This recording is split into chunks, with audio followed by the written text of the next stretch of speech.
Hi, today in this video, we are going to see about Diffie Hellman Key Exchange. Before that, let me tell about myself. I am Jayakar. My register number is 19MIS1031, and I am doing this as a part of my digital assignment 2 for the course Information Systems and Security. So let us move on with the topic Diffie Hellman Key Exchange.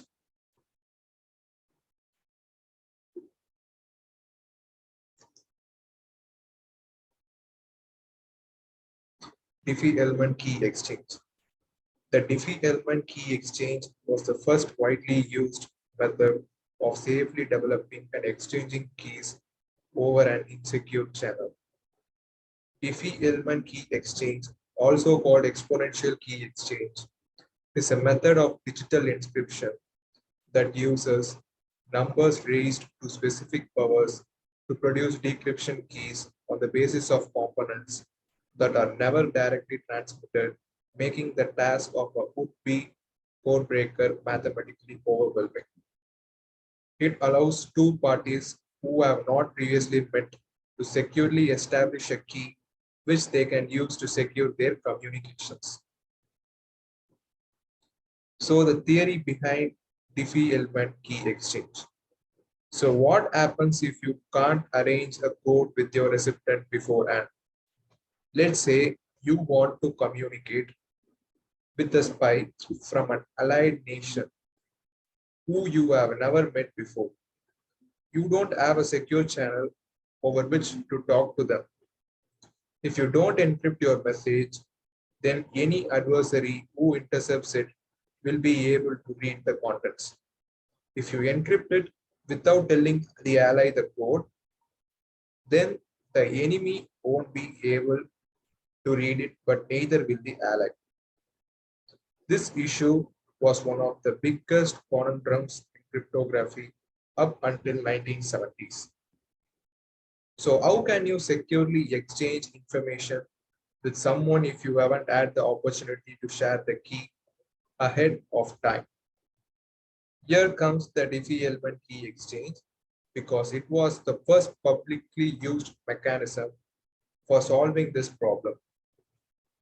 The algorithm allows those who have never met before to safely create a shared key even over an insecure channel that adversaries may be monitoring.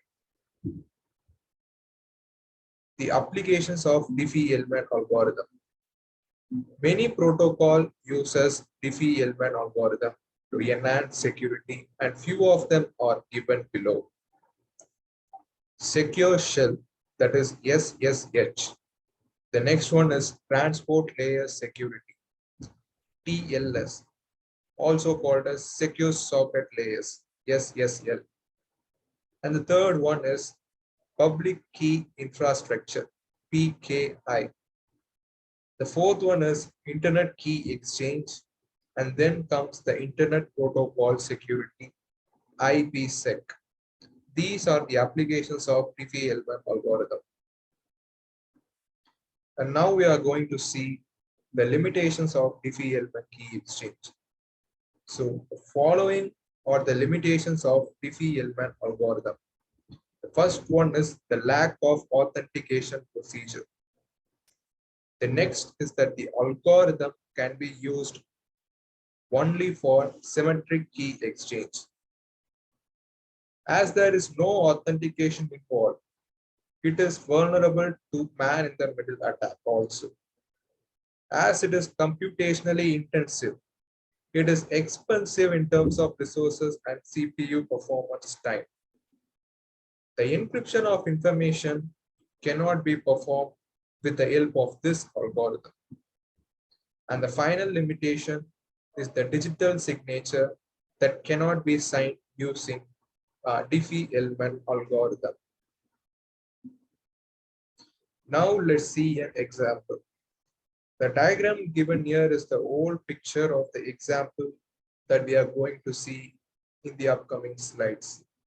This interaction is between the Alice and Bob, who are using Diffie-Hellman key exchange algorithm as a process for their shared key utilization. Now let's move to one example. So for the Diffie Hellman key exchange algorithm to occur, we must consider all these necessary steps and implement these. The first step is that we must consider a prime number q. This should only be a prime number, and this prime number should be greater than the next alpha, which we are going to see in the next step. So the next step is select alpha, which is nothing but a primitive root. So what is a primitive root, which we are going to see in the next step. So in case if we take a prime number q as 7, such that the alpha, the primitive root, should be less than 7. So how are we going to calculate the primitive root? For that, we have to use and take alpha anything that is less than 7. For example, let's take 3. Now this formula has to be applied and see whether the results of the 7 mods are actually less than 7 and in the ascending order. For example, here if you can see 3 mod 7 is equal to 3. 3 square mod 7 is equal to 2. 3 cube mod 7 is equal to 6. 3 power 4 mod 7 is equal to 4. 3 power 5 mod 7 is equal to 5. 3 power 6 mod 7 is equal to 1. If you can see all the answers that has been there on the right is from 1 to 6. That is 1 minus q, 1 to q minus 1. There will be all the integers that are lesser than 7. You can see there 1, 2, 3, 4, 5, and 6. So we can say 3 as a primitive root of 7. Similarly, we can do that for 5 also. 5 mod 7 is equal to 5. 5 square mod 7 is equal to 4. 5 cube mod 7 is equal to 6. 5 power 4 mod 7 is equal to 2. 5 power 5 mod 7 is equal to 3. 5 power 6 mod 7 is equal to 1. So if you look at the answers over the right hand side, it will be 1 to lesser than q minus 1. That is 1 to 6. 1, 2, 3, 4, 5, 6. So now we are in the need of choosing an alpha. So let's take alpha is equal to 5. Using this, let's assume XA, that is the private key, as anything, and that XA should be lesser than Q, that is lesser than 7. By using this, we are going to calculate the public key, that is YA is equal to alpha par XA mod Q, where that YA is the public key. Similarly, we can assume XB, the private key of B, and we will calculate the public key of B by using YB is equal to alpha par XB mod Q, where YB is the public key of B. Now we will calculate the secret key. Before going to secret key, let's do it with an example for the key generation of person 1 and person 2. For person 1, XA is equal to 3.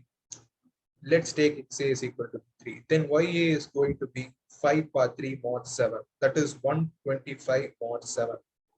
So YA is equal to 7. Similarly, the key generation of person 2. Let's take XB is equal to 4. So the YB is equal to alpha par XB mod Q.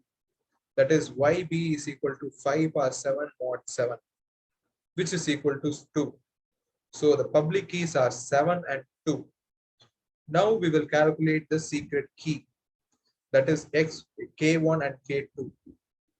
There is a rule that these two secret keys should be equal. And the secret keys for K1 is YB par XA mod Q, while the secret key K2 is YA par XB mod Q.